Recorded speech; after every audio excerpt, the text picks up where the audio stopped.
Si, si nosotros nos ponemos a hablar con respecto a lo que le da sentido al ser cristiano, si usted tendría que simbolizar algo como para ejemplificar qué es, en, en qué hemos creído, ¿con qué símbolo usted lo representa?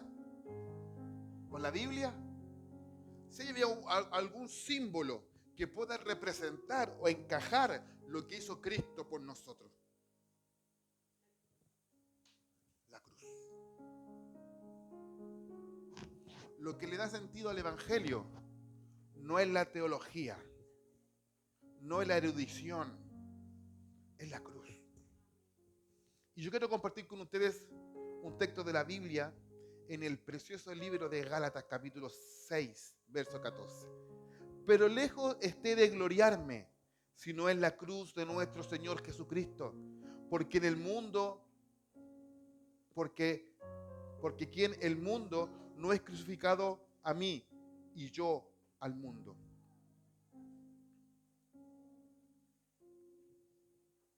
Pero lejos esté de gloriarme, sino en la cruz de nuestro Señor Jesucristo, porque en el mundo me es crucificado a mí y yo al mundo. Qué frase tan profunda. Yo la leo y no me deja de llamar la atención. A Pablo no le importaba muchas veces lo que él, o no le importó lo que tenía. Al encontrarse con Cristo, renunció a todo lo que tenía. Todo lo que tenía. La cruz. Hoy voy a hacer un alto en la serie de temáticas que estamos hablando y quiero, de alguna manera, el Señor me inspiró a hablar sobre la cruz. Bueno, le paso el aviso. En la próxima semana viene un taller presencial y vamos a hablar vamos a hablar sobre la resurrección. ¿Qué evidencia habla sobre la resurrección? Tanto bíblicamente como fuera de la Biblia. ¿Qué dice la gente con respecto a la resurrección? Así que no se pierda ese día, ¿ya? Pero cuando hoy pasamos de la cruz, para nosotros, hoy la cruz cobra un valor extraordinario. Algunos la colgamos aquí, ¿cierto? Aquí la tengo, aquí tengo mi cruz. No es la que está al lado, no es mi cruz, es una bendición. Pero la cruz para nosotros hoy simboliza esperanza, vida eterna, simboliza el amor que Cristo tuvo por nosotros. Eso simboliza la cruz para nosotros hoy. Pero la cruz antañamente no significaba eso. Dice la Biblia que aquel que moría crucificado se hacía maldito. Y la crucifixión fue un acto bélico para castigar a aquellos que se oponían a ciertas reglas. Y no nació en el Imperio Romano, nació en el Oriente. Es una táctica o una tortura que ejemplificaba que quería sacar el mayor dolor posible de aquella persona que era crucificada. A veces duraban 3 días, una semana, dependiendo de lo que duraba la persona.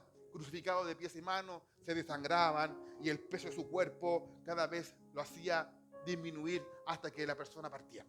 Entonces la idea de la cruz nació para martirizar, para torturar, y es una de las torturas más espantosas que puede vivir el ser humano. ¿Ve lo que le estoy diciendo, no? La cruz para nosotros es ahora una bendición, pero para él no fue una bendición. Entonces, para muchos la cruz significa religiosidad, religioso, algo que sucedió. Y en el contexto que lo quiero llevar a conocer es que en estos momentos, en este preciso momento, la cruz para ciertas personas no significa nada más que una religión. No significa más que simplemente una idea de algo. No significa lo mismo para ti que para ti.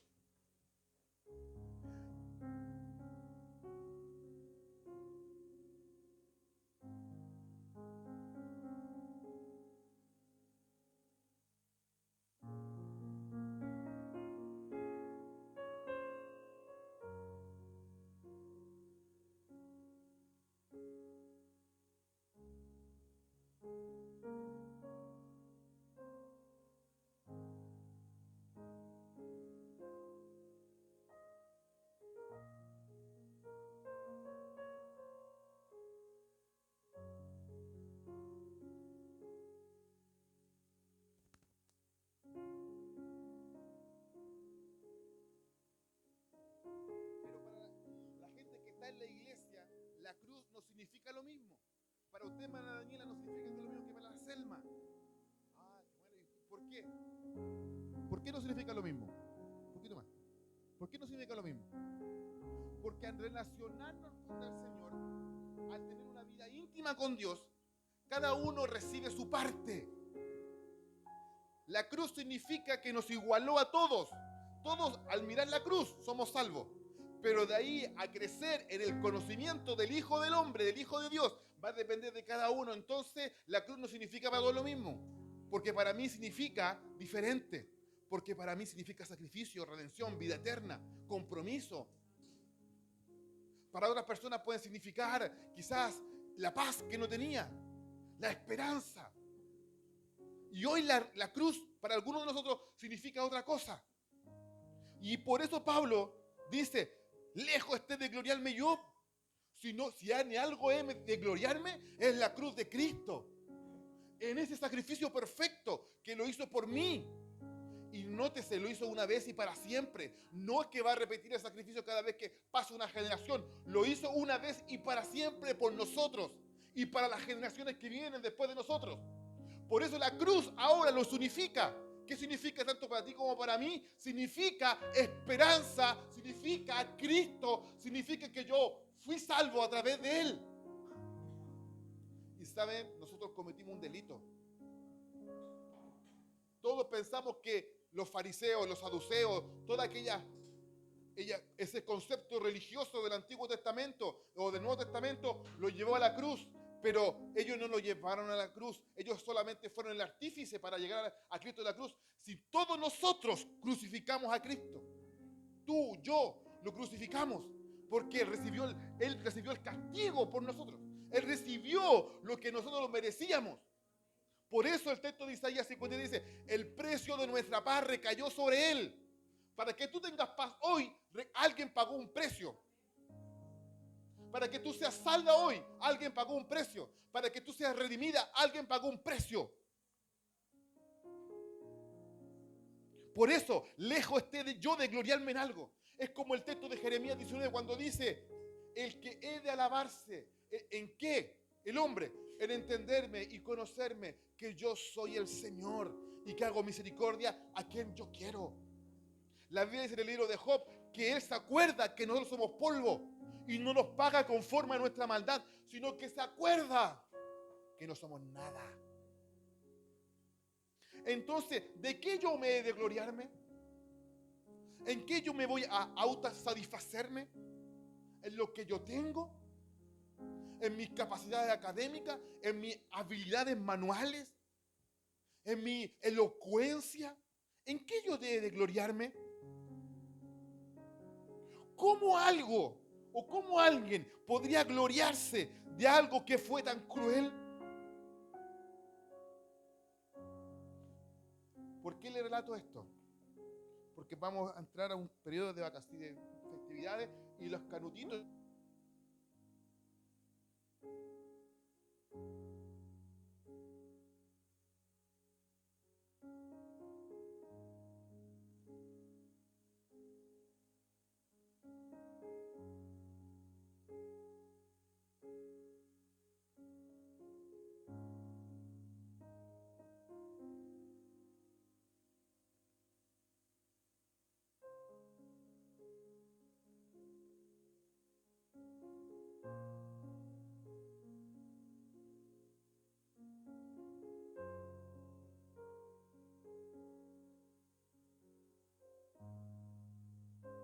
está atento a la voz de tu súplica.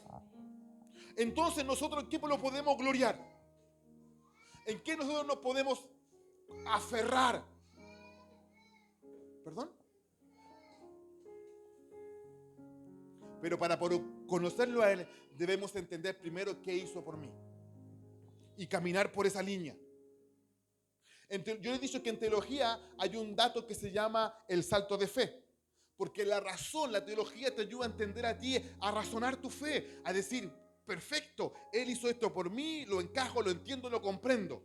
Pero en un momento en que tú tienes que dar un salto de fe, y el salto de fe es un salto al vacío, a no razonar, a entender y a conocerlo y creer en Él.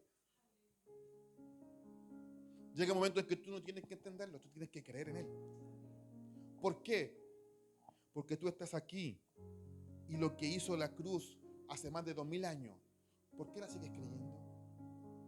¿Por qué crees en eso? ¿Por qué crees que la Biblia es la palabra de Dios? ¿Por qué crees en el sacrificio de la cruz? ¿Porque alguien te lo dijo? ¿Porque lo leíste? ¿O porque realmente la palabra te iluminó? El Espíritu Santo sopló en tu vida y te sacó, te palmetió, te zamarrió tu mente y te dijo, Él es el Cristo. ¿Por qué le sucedió a Pedro cuando le dijo, no te lo reveló ni sangre ni carne, sino mi Padre que está en los cielos? Y los demás le dicen, no, si tú, ¿qué dice la gente que es? Jeremías, Elías. Y Pedro se levantó y dijo, no, tú eres el Cristo, el Hijo de Dios viviente. ¿Y qué declaración se manda Jesús a Pedro? Le dice, y sobre esa declaración, fíjense bien, fundaré mi iglesia. No sobre Pedro, sino sobre esa declaración, lo que viene del cielo, esa iluminación que viene del cielo. Sobre esta declaración fundaré mi iglesia. Entonces la consulta hoy, ¿valoramos la cruz? ¿Valoramos el sacrificio de Cristo? Cuando nosotros vemos, y yo se lo comentaba hoy a Rosana, cuando nosotros vemos que el periodo más complicado que tuvo Jesús no fue la cruz, fue el Getsemaní. Fue el Getsemaní, hermano. La noche que iba a ser entregado. Porque no solamente estaba pensando, y yo lo analizaba con esto, no solamente estaba pensando en lo que venía o lo que estaba escrito, sino en esa carga que estaba sintiendo en el momento de saber que iba a ser entregado y esa carga del pecado que iba a recaer sobre él. Porque cuando nosotros somos tentados o abrumados, ¿nos viene una carga sobre nosotros? Chuta, qué difícil es esto, y se siente uno complicado en su mente. Ese también pasó Jesús por lo mismo. Y cuando Jesús dijo 3 veces, le dijo, fue a buscar a los chiquillos, al Pedro, Juan y Jacobo, y todavía siguen durmiendo. No pueden velar conmigo aunque sea una hora. No pueden velar conmigo aunque sea una hora. Como molesto Jesús decirle, ya vos Pedro, levántate.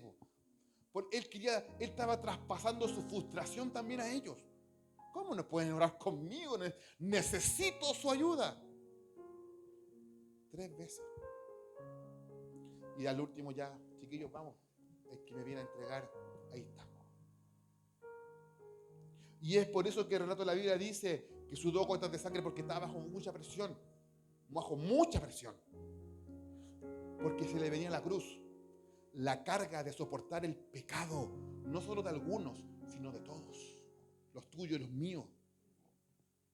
A ver, Daniela.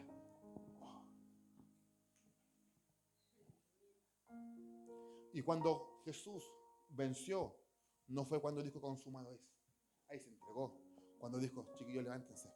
Ahí el que me viene a entregar. Ahí Jesús dijo, vamos, sabiendo. Entonces, lo que le da valor al cristianismo no es simplemente que nos llamemos cristianos, sino que la declaración que tú haces con respecto a la cruz. Él es el Cristo, el Hijo de Dios viviente. ¿Qué es lo que te afana el día de hoy? ¿Qué es lo que no te deja avanzar? ¿Qué es lo que te tiene truncado? Que las cosas no te salen como tú quieres. ¿Qué te tiene truncado en tu vida espiritual? Es que tu esposo no se convierte o tu esposa no se convierte. ¿Qué te tiene truncado? Mira la cruz. Mira la cruz. Hermano, mire la cruz. ¿Por qué la cruz? Porque en la cruz Él se hizo maldito por nosotros. Pero hoy la cruz para nosotros tiene un valor incalculable, hermano. Por eso Juan 3:16 dice, el gran amor que Dios nos dio. Ese famoso texto, ¿cómo dice? Porque de tal manera amó Dios al mundo que ha dado a su Hijo unigénito para que todo aquel que les cree más tenga vida eterna. Ya, y el 17, ¿qué es lo que dice? Porque yo no vine a condenar al mundo, sino que para que el mundo fuera salvo por él. Siempre cítenlo, porque nunca se nombra. Siempre su nombre dice, pero el 17 dice, ay, se consuma el amor. que era para todos. Hay un lindo salmo cuando dice, y hay una canción, pero no un salmo, pero es una palabra cuando dice, cuando Jesús fue crucificado. Esa canción, el amor de Dios es tan grande que no puedo ir sobre él, no puedo ir debajo de él. Es más ancho y más alto. ¿Qué está reflejando? La cruz. La cruz. El amor que Dios tiene por nosotros es un amor incalculable. Tú y yo jamás vamos a llegar a comprenderlo. Lo que tenemos que tener es entender que, como dice esa canción, nos vamos a tirar a sus pies. Nos vamos a rendir ante Él. Y Él nos va a abrazar. La carga del pecado nunca va a superar el amor que nos entregó. Tu pecado no va a separarte del amor de Dios, hermano. El que se separa eres tú. Romanos 8:28 dice, a los que aman a Dios, ¿cierto? Pero ¿cómo termina esa declaración, ese texto? ¿Qué es lo que dice?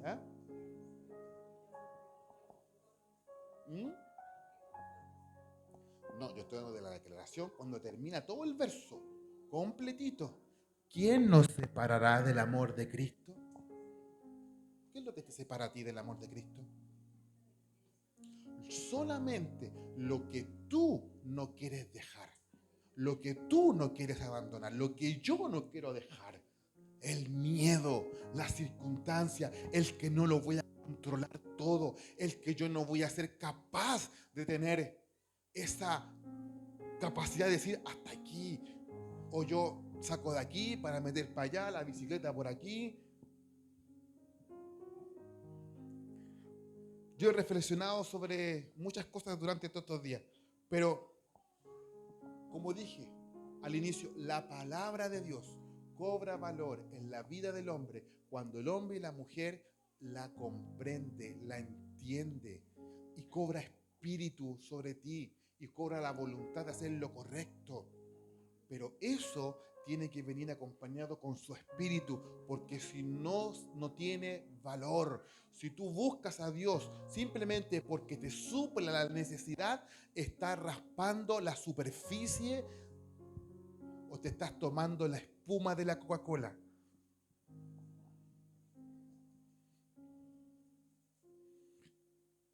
En la cruz vemos que Dios, a través de su Hijo, no nos abandonó a nuestra miseria, sino que nos dio algo más valioso, su propio Hijo. El libro de Colosenses dice que es el primogénito de los muertos. El primero es el primogénito. La palabra griega es proctocolos, es la raíz primaria. De ahí nace todo. De ahí se construye todo. Por eso hacemos el análisis cuando hablamos de Génesis 1:1. Cuando dice, Dios creó los cielos y la tierra y el Espíritu de Dios se movía sobre las aguas. Ahí está hablando de que Él estuvo en la creación. No el que Él fue creado, Él estuvo en la creación haciendo todo. Y ahí nos conoció a nosotros. Por eso cuando vemos ese contexto, sabemos que al Señor, nosotros, Él nos ama con un amor eterno, que somos incapaces de comprender, incapaces de nosotros de poder entenderlo a cabalidad. Lo único que tenemos que hacer nosotros, ¿qué creen ustedes? Tirarse a los pies, hermano. Porque Dios nos reveló a través de su Hijo el amor de Dios. Saben que a través de la cruz, lo que nos separa y nos separa hasta el día de hoy, no es que simplemente la cruz esté vacía, sino es que no queremos abandonar el pecado. No queremos abandonarlo. Sabemos lo que tenemos que hacer. Sabemos el costo de la cruz, pero no queremos abandonar el pecado. O a veces nosotros tenemos esa mala costumbre de abrazar las cosas que sabemos que nos hacen daño. Y Romanos 6:23 dice, porque el precio del pecado más la cruz, Él pagó por tu libertad. Él pagó por nuestra libertad. Por lo tanto, nosotros entendamos primero que todo que el Señor quiere avanzar con nosotros, no se quiere estacionar con nosotros, no quiere hacer una pausa en la vida de nosotros, quiere actuar de una manera poderosa en la vida de nosotros para que entendamos que el cristianismo no es algo que solamente se declara, sino que se vive. Se vive. Se vive, hermano. Nosotros venimos de ver a nuestro amigo y a pesar del dolor, de la pena, de ver que se fue, es la convicción de saber que dio testimonio. Dio testimonio. Vieran la paz que se hay en ese lugar, es como si estuviera dando jugo por ahí. Y todo aquel que habla de él, habla de esa manera. La pregunta tuya y mía, ¿damos testimonio de lo que creemos? Hermano, yo ya hace mucho tiempo les dije, yo no soy la PDI, yo no soy los carabineros, yo no soy tampoco, yo no le ando investigando en Instagram, en el Facebook, qué es lo que usted hace. Usted sabe lo que hace. Usted le responde a Dios, no a mí. Pero al que ora, y al que sí ora, también se le nota. Por lo tanto, hermano, voy a ponerme ese micrófono porque uno habla con las manos. Hermano, yo podía estar predicando todo el día, así que si usted me lo permite, pues tengo tantas cosas que decir, tantas cosas que hablar. Por lo tanto, hermanos queridos, no minoricemos lo que nosotros tenemos que abandonar, porque la gloria postrera será mayor que la primera. La renuncia que tú haces hoy a tu propia carne, a nuestros propios deseos pecaminosos, nos va a llevar a conocerlo más a Él. Y sabiendo que personas tal cual tú como yo, que no tenían ningún tipo de esperanza, ni nadie había depositado un peso sobre nosotros, Él sí lo hizo. Y quiera que nosotros seamos luz en medio de las tinieblas y que podamos llevar la luz de Cristo a otra persona. ¿Has vivido el Evangelio? ¿Has disfrutado de su presencia? ¿Hemos disfrutado de lo que Él hace con nosotros? ¿Hemos visto que a través de cuando leemos la Escritura nos damos cuenta que la palabra nos está hablando a nosotros mismos y que nos ha tocado? Bueno, compártelo, po. No te puedes engordar. No te puedes llenar solamente tú y no satisfacer la necesidad de otro. Porque esta verdad tiene atado no solamente a algunos pocos, sino a muchos. A muchos, hermanos, que están creyendo en un evangelio de intercambio. Entonces la respuesta para esta generación no va a ser otra generación. Vamos a ser nosotros la respuesta a esta generación para que esta generación crea en el poder que hay en la cruz. El poder de la cruz, el poder de Jesús. Porque, hermano, no se engañe, el evangelio no es comida ni bebida, sino es poder. Y el poder de transformar la vida de una familia, el poder de transformar a una generación, el poder de transformar la mediocridad de nuestra vida y la desesperanza de nosotros en bendición, en vida eterna. Es el conocimiento de Dios bien aplicado a la vida de la gente. Yo siempre dije, yo estudié teología para simplificar el evangelio y hacerlo accesible a la gente. Romper esas cadenas, esos rótulos, esas cargas que la gente tiene. Para ser cristiano tienes que vestirte de una manera, tienes que actuar de una manera, tienes que meter un rótulo de una manera. Te encajan en algo. ¿Y eso qué hace? Que la gente se distancie y viva lo superficial. Pero el que conoce a Cristo, conoce la verdad, conoce la vida, conoce que Él es el Señor. Y hay testimonio en tu espíritu que Él es creyente. Estamos a años luz de la iglesia primitiva. Estamos a años luz y vivimos las mismas encrucijadas que ellos han vivido. ¿En qué me dirán que somos hermanos, somos cristianos? ¿Cómo veremos el amor de Dios reflejado en la iglesia en que nos amamos los unos a los otros? No nos pegamos los codazos, no nos vestimos de alguna manera, no tenemos un estándar de vida para mostrar a la gente. Al contrario, el amor nos hace uno. Y la cena del Señor nos unifica y hace evidente la obra de Cristo. Por eso la Eucaristía, hermano, que es como dicen los católicos, es la Santa Cena. Hace evidente la obra de la cruz. en los creyentes. Porque aquello que te separaba del amor de Dios, Él hizo y rompió todo. El velo se rompió de arriba hacia abajo. Y ahora cualquiera que crea en Él tiene el acceso al lugar santísimo, al lugar de su misma presencia. La sangre del Cordero de Dios se derramó sobre el propiciatorio. Se derramó el propiciatorio. ¿Saben lo que era? La tapa del arca, donde estaban los querubines de oro. La sangre del Cordero que era derramado por el sumo sacerdote era derramada sobre ellos, sobre esos querubines, para así sanar al pueblo. Y Cristo lo hizo una vez y para siempre para nosotros. La sangre de Cristo derramada en la cruz hasta la última gota, fue la sangre de nuestra expiación de todos nuestros pecados. Nos redimió, nos compró, es un término judicial, aquellos que nos condenaba, aquellos que nos mandaba a la cárcel. Jesús pagó el precio. Estabas en el estrado, ibas a la cárcel, pero Él vino y dijo: yo morí por Él. Y cuando tú crees en Él, Él pagó el precio por tu vida. Por eso la cruz no la podemos nosotros minorizar, ni tener así de alguna manera superficial y ser cristianos mediocres, hermano.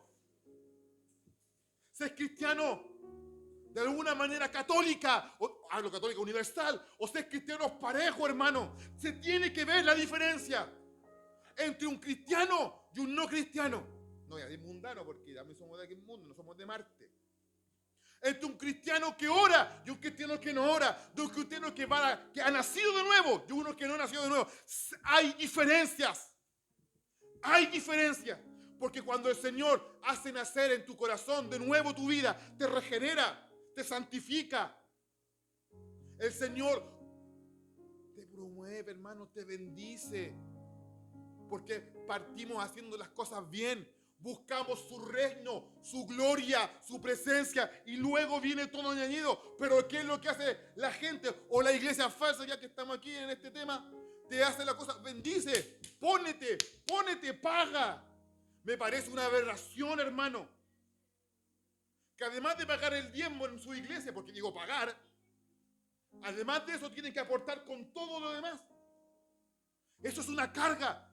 Es lo mismo que hacían los fariseos en el templo. Ellos cuando iban a dejar su ofrenda, hacían así, alarde de lo que estaban ofrendando, para que la gente lo mirara. Cuando la gente se ponía hay un libro que lo dice así, hacían sonar las trompetas, estoy ofrendando. Y lo miraban así, sáquenme la foto. Es lo mismo que hacían cuando la gente se ponía a orar, o los fariseos, y se ponían sus rostros pálidos, que estaban ayudando los martes y los jueves, porque ayunaban. Y Jesús le dice: oye, ustedes no hagan esto. Si quieren orar, vayan a su habitación secreta, ahí yo los voy a escuchar. Eso rompió Cristo. Vino a los pobres, a los necesitados, a los angustiados, a los que no tenían esperanza. Cuando el Señor le dijo: yo no vine a los justos, yo vine a los que estaban enfermos. Los leprosos, los mancos, los cojos, los ciegos. Ahí me incluyo yo, ahí calzo yo. Y muchos de nosotros. Vino a ellos, porque la Biblia dice: a los suyos vino y a los suyos no le recibieron. Mas ahora a esto los engendré yo. Le doy el derecho legal de ser llamado hijos de Dios. En él estaba la vida, y la vida era la luz de los hombres, y la luz de las tinieblas resplandece más. Ellos no las comprendieron, y esa luz recayó ¿en quiénes? En nosotros, a través de la cruz. Por lo tanto, hermano, el que es sin pecado fue hecho pecador por nosotros. La cruz Él la tomó como su misión prioritaria. Él no vino a casarse. Él no vino a mostrar un camino más excelente. Eso se lo dejó a Pablo. Él vino a decir: la cruz, para que tú y yo seamos redimidos por Él. Vino a mostrarte un camino. Porque Él dijo en Juan 14: yo soy el camino, la verdad y la vida. Y nadie va a entrar al Padre. Nadie, hermano, nadie, si no pasa por la cruz primero. La puerta de las ovejas, la puerta del Cordero. Nadie va a pasar si no pasa a través de la sangre de Cristo. Por eso cuando dijo, y tengo una controversia teológica en mi mente, Cuando dice, ¿quién va a ser salvo entonces? ¿El que nació de nuevo? Claro, porque el que nació de nuevo dice, el que no naciere del agua y del espíritu, no entrará. No entrará. Hermano, no se mienta. No le vendan humo. Usted por su buena obra. Hay un libro de John Bunyan que se llama El progreso del peregrino. Léalo, hermano. Yo le he dicho muchas veces, léalo. Vea la película por lo menos si no le gusta leer. Escúchelo en audiolibro. Uno de sus... lo que sale en la película dice que, no me acuerdo cómo se llama, pero tenían todos nombres. Vana Esperanza se llamaba. Él pensando que con sus buenas obras, pagando sus diezmos, yendo regularmente a la iglesia, teniendo un buen comportamiento, iba a entrar al reino de los cielos. Llegó el día D, porque la película sale, golpeó la puerta y nadie le abrió. Y después le escuchó una voz, ¿y tú qué haces aquí? He comido con el rey, he estado en su mesa. No te conozco. ¡Pum! Que no nos engañemos, hermano. ¿Quién va a ser salvo? El que perseverará hasta el fin, este será salvo. La cruz hace discriminación, porque la salvación no es solo para algunos, es para todos, pero no todos están dispuestos a pasar por ella. Yo cuando hablo de la cruz, hablo de Cristo, de aceptarlo, de vivir con Él. ¿En qué consiste la vida eterna? En conocer a Cristo, a quien Él ha enviado. La cruz también es un llamado a la renuncia, a sentarse a la mesa, escuchar y aprender. El discipulado, la enseñanza, la instrucción bíblica. No puede, y yo lo voy a decir hasta el cansancio, tienes que amar lo escrito, porque eso es el fundamento donde tiene que estar puesta tu fe. No es lo que digo yo, es lo que dice la escritura, es lo que dice la palabra. ¿Qué es lo que dice? Uno de los textos que más me rompió el molde cuando yo me convertí. Toma tu cruz y sígueme. Cuando a Mateo le dijo a Leví, sígueme, refleja lo que él tuvo que dejar, su posición económica, su seguridad. Tuvo que dejar ir al desamparo porque no tenía idea para dónde iba la micro. Solamente escuchó la voz del maestro y lo balanceó. Fíjense, solamente escuchó esa palabra. Pero hagamos un poco de contexto. ¿Qué habrá escuchado Mateo para que después el llamado de Dios o del Señor fuera tan potente para renunciarlo? ¿Qué es lo que él habrá visto del maestro? La pregunta mía, ¿qué has visto tú al Señor que lo sigues? ¿Qué habrás visto de él? ¿Qué has escudriñado de él para que tú le sigas?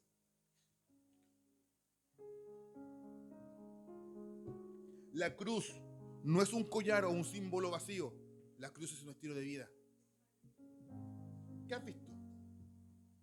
¿O qué te falta ver para que le sigas? Seguir a Cristo implica rendir nuestra voluntad, nuestros deseos, nuestros sueños y seguirlos de Él.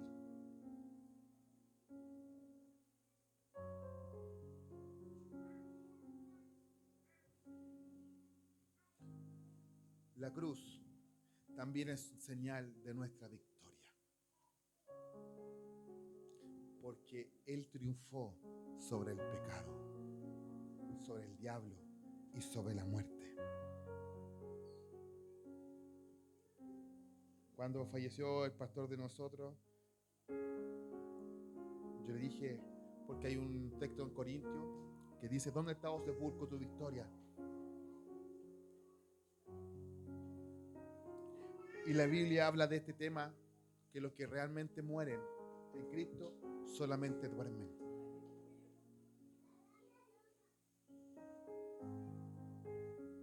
Él venció eso, venció el pecado, lo que nos separaba de no tener una relación con Él. La pregunta, ¿qué Dios tiene que hacer o mostrarte para que le creas? Ya está hecho todo. Más que hacer. Por eso creo profundamente que vivir bajo la cruz, seguir a Jesús, llevando la cruz cada día y creer en lo que Él hizo, nos llevará a estar con Él.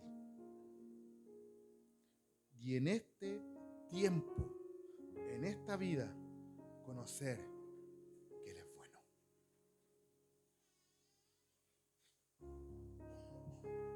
Yo a alguien le dije en el libro de Hebreos capítulo 2, dice que los ángeles, los querubines, los serafines, quisieran predicar el evangelio, hermano. Lo dice. Si no me cree, léalo. Hebreos capítulo 2. También es un contexto cuando dice cómo podemos descuidar a estas personas tan grandes. Ese es el contexto. Pero no se les ha permitido a ellos predicar. Escuchen bien, no se les ha permitido predicar. ¿Qué van a hablar ellos, hermano? ¿Qué van a decir ellos? ¿Qué van a hablar? ¿Han sido redimidos? ¿Han sido comprados? ¿Tienen la carga del pecado sobre ellos? No. Ese es un amén. Nada. Pero tú y yo tenemos el testimonio, tenemos la palabra, tenemos el Espíritu y tenemos lo que Él ha hecho en nosotros, que es más grande que nosotros podemos entender, hermano. Comparta la fe, hable de Cristo, viva para Cristo y vea lo que Cristo puede hacer con una persona, hombre o mujer, que está decidido a creer en Él, a pesar de la contraesperanza, a pesar de sus miedos, a pesar de sus angustias, a pesar del dolor que tiene o de las cosas que no le salen bien. Sígale, avance, pelee la buena batalla de la fe. Pelee la buena batalla de la fe. Porque el precio ya fue pagado. Cristo ya no va a volver a ser crucificado. Ahora, cuando Él aparezca, vendrá en gloria. Y todo ojo le va a ver. Hoy puedes tú venir a Cristo y hacerte de nuevo, hermano. Hoy tú puedes venir a Cristo, podemos venir a Cristo y hacerlo el centro de nuestra vida. No algo simbólico, sino algo profundo, algo real, algo palpable. No como las religiones que enseñan que el Espíritu es una fuerza, que esto es aquello, que esto lo encajo en esto. Hermano, la Biblia es más grande que nuestros pensamientos, hermano. Si nuestros pensamientos y nuestra vida es finita, es limitada, ¿cómo vamos a contener a Dios en un pensamiento o en un cuadrado? ¿Cómo la religión o el hombre puede establecer los parámetros de cómo Dios se mueve? Si la Biblia dice que nos hizo menores que los ángeles, los coronó de gloria y hasta ahí nomás llegamos. Siendo Dios el que creó con su palabra los cielos y la tierra. Nos formó de la tierra y nos sopló el ruá, el aliento de Dios. Y el hombre fue un ser viviente. ¿Cómo podremos nosotros darle a Él, decirle, tú tienes que hacer esto por mí, tú tienes que moverte así? Eso es lo que hace la gente, la religión, el que no ha conocido a Cristo, hermano, te enrotula en algo, pero Cristo es libertad. Vivir en el Espíritu es demostrar el poder de Dios y saber que el fundamento de mi vida está en su palabra. Porque la cruz no solo nos regaló el Evangelio, sino que la resurrección nos dio la fortaleza de la vida eterna y nos regaló la Escritura, nos regaló su palabra. Cuando hablamos de lleno, hablamos más que suficiente. Él no solamente murió en la cruz, sino que nos regaló su palabra. Hubiese sido más que suficiente que muriera en la cruz, pero también nos regaló su palabra para que tú y yo conociéramos qué hizo y qué hace con una vida que le cree, que valora y se gloría no en su vida, sino en la cruz de Cristo. Cuando nosotros entendemos eso, el Espíritu de Dios empieza a fluir como se fluía en antaño en la iglesia primitiva y los milagros empiezan a ocurrir. Porque el Espíritu de Dios se mueve con gente que le cree, que ha conocido a Cristo. Hermano, hermana, si tú has creído en el Cristo, la vida del cristiano no se corre como el coyote, se corre, se trota. Algunos, yo lo dije de alguien en la mañana, cuando uno se convierte, hermano, empieza a creer, empieza a darle power, empieza a meterle ganas, carboncito. Pero hermano, si no tienes el fundamento, te vas a quedar como los callos ingleses, a mitad de carrera, guateaste. Dale fundamento, estudia, ora y vive lo que está escrito en ella. No solamente ser oidores de la palabra de Santiago, sino hacedores de la misma. Por eso ustedes y nosotros hemos visto tanta gente que después parte bien y le da y después vemos que ya no va. Es que la iglesia, es que el pastor, es que los hermanos, siempre son una excusa, nunca son ellos. Es porque nunca se le brindó lo que a usted y a mí se nos está brindando hoy. El recetario de los viejos. ¿Saben cuál es el recetario de los viejos, no? Oración, leer la escritura, conocer al Espíritu, conocer cómo se mueve en tu vida, saber lo que Cristo hizo en tu vida. ¿Por qué hago esto y digo esto? Porque que saca un poco de polvo a lo que tú y yo tenemos que creer.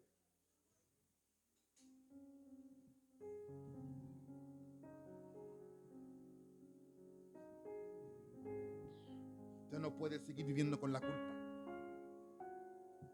de lo que hicieron, de lo que me hicieron. No puedes vivir con esa culpa. No puedes seguir viviendo, si tú has creído a Cristo, con esa amargura en tu corazón. No puedes vivir a Cristo sin volviendo a tener inseguridad de ti mismo o de ti misma. Porque esto no tiene que ver contigo, tiene que ver con Él. Porque todavía algunos creen, es que yo me siento gusano. Hay una teología de antaño que se llamaba el pietismo. Que la gente pensaba que entre más humilde, más Dios la va a usar. Y eso es una mentira.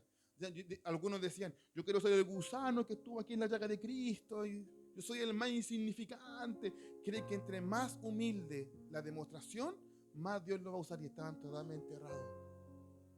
La iglesia cristiana, después del 400, empezó a ser general, y los cultos eran en latín, y la gente no tenía idea de lo que le estaban hablando. ¿Les suena parecido, no? Denegaban la escritura. Hoy está accesible para todos, pero no le enseñan lo que está escrito. Hermano, tú te puedes ir a cualquier iglesia. Eres libre de hacer lo que tú quieras. Pero lo único que yo puedo decirte es que yo me esfuerzo con Roxana para entregar una palabra, para que tú recibas esta palabra, porque el Señor es mi demanda. Por lo tanto, hermano, el Evangelio no consiste en comida ni bebida, sino en el poder de Dios. Compártelo. Compártelo. No escribas con la mano y borres con el codo. No digas aleluya un domingo y el lunes estés maldiciendo. Cuídate, hermano. Ese testimonio. Quiero finalizar con esto. Cuando el apóstol Pablo estaba por partir y le hace la segunda carta a Timoteo una serie de exhortaciones, cuidando al joven pastor de la iglesia de Éfeso, relativamente podríamos decir entre 20 y 30 años, le daba pautas para que él pudiera vivir una vida y ser el pastor responsable de eso. Y una de esas sugerencias fueron varias. Procura con diligencia penetrar como un día aprobado, como que no tiene que avergonzarse, que te examines la palabra de verdad, que nadie estime tu juventud. Pero lo que más le quiero compartir hoy, no descuides el don que Dios puso en tu vida. Avívalo. No descuides. Sé ejemplo de los creyentes en conducta, en carácter. Que nadie tenga en poco tu juventud. Cree en el ministerio. Y en el capítulo ya 4 dice, predica, enseña, exhorta, porque vienen tiempos peligrosos en que no soportarán la sana doctrina. Predica, en todo tiempo predica. Hoy nos quedamos con la frase de San Francisco, predica en todo tiempo y si tú eres un cerebro. Es muy linda esa frase, hermano. Yo la he dicho un montón de veces. Pero hoy necesitamos ser duales. ¿En qué sentido? No decir nada y que nuestras acciones hablen lo que queremos, pero también decirlo. Porque la gente está aburrida de ver a gente dualitativa. Dice una cosa y hace otra. Y esos son verdaderos fariseos. Cuando Jesús les dijo, hermanos, yo voy a estar predicando hasta las 12, pero no, en un corte. Les dijo, ustedes escuchen lo que ellos hablan, lo que ellos enseñan, porque está bien, pero no hagan lo que ellos hagan. Por eso usted va a ver gente destruida, endeudada, tomando pactos de fe, porque no le han enseñado la cruz. Han sufluctuado de la fe y han hecho carga a la gente. Pero usted tiene este tesoro en vasos de barro. Úselo, compártalo, ministra a la gente, dele vida. Cuando usted habla del Evangelio, ¿sabe lo que le está compartiendo, no? Vida, esperanza. Y además de eso, la estás cambiando de posición. La estás sacando de las tinieblas a la luz. ¿Y qué dice la Biblia cuando hacemos eso? Nada bueno hacemos nosotros, sino solamente hacemos lo que se nos demandó hacer.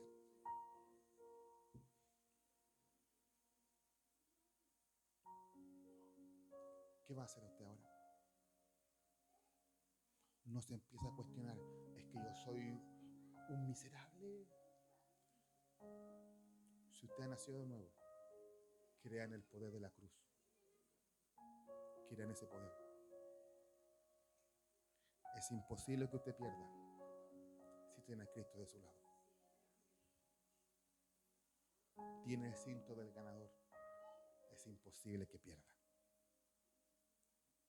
La única manera que usted pierda es que usted renuncie a lo que usted cree.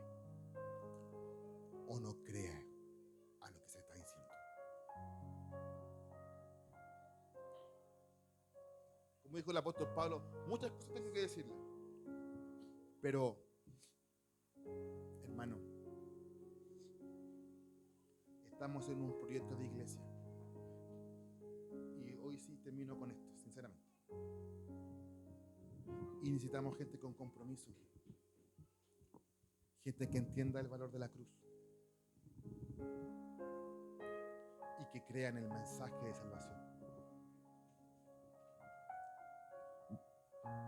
Porque las lágrimas, el toque del Espíritu, si no te transforma a ti, no transforma a nadie. Te puedes caer 10,000 veces, pero eso no da testimonio de que tú has creído en Cristo. Lo que da testimonio es que nazcan los frutos. Lo identificamos con 7, pero hay más.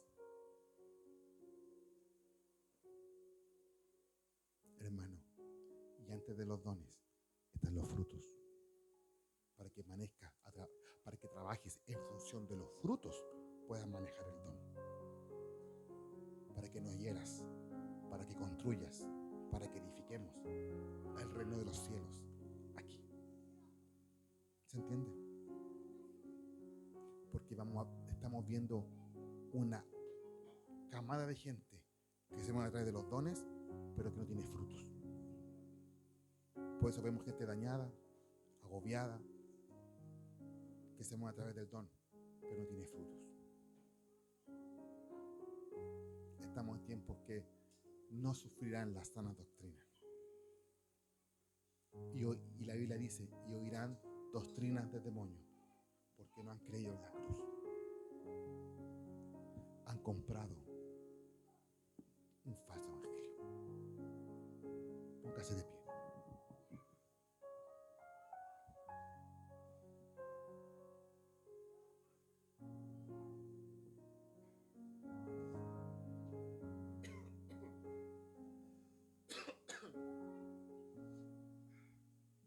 Cuando yo tenía 20 y tantos años.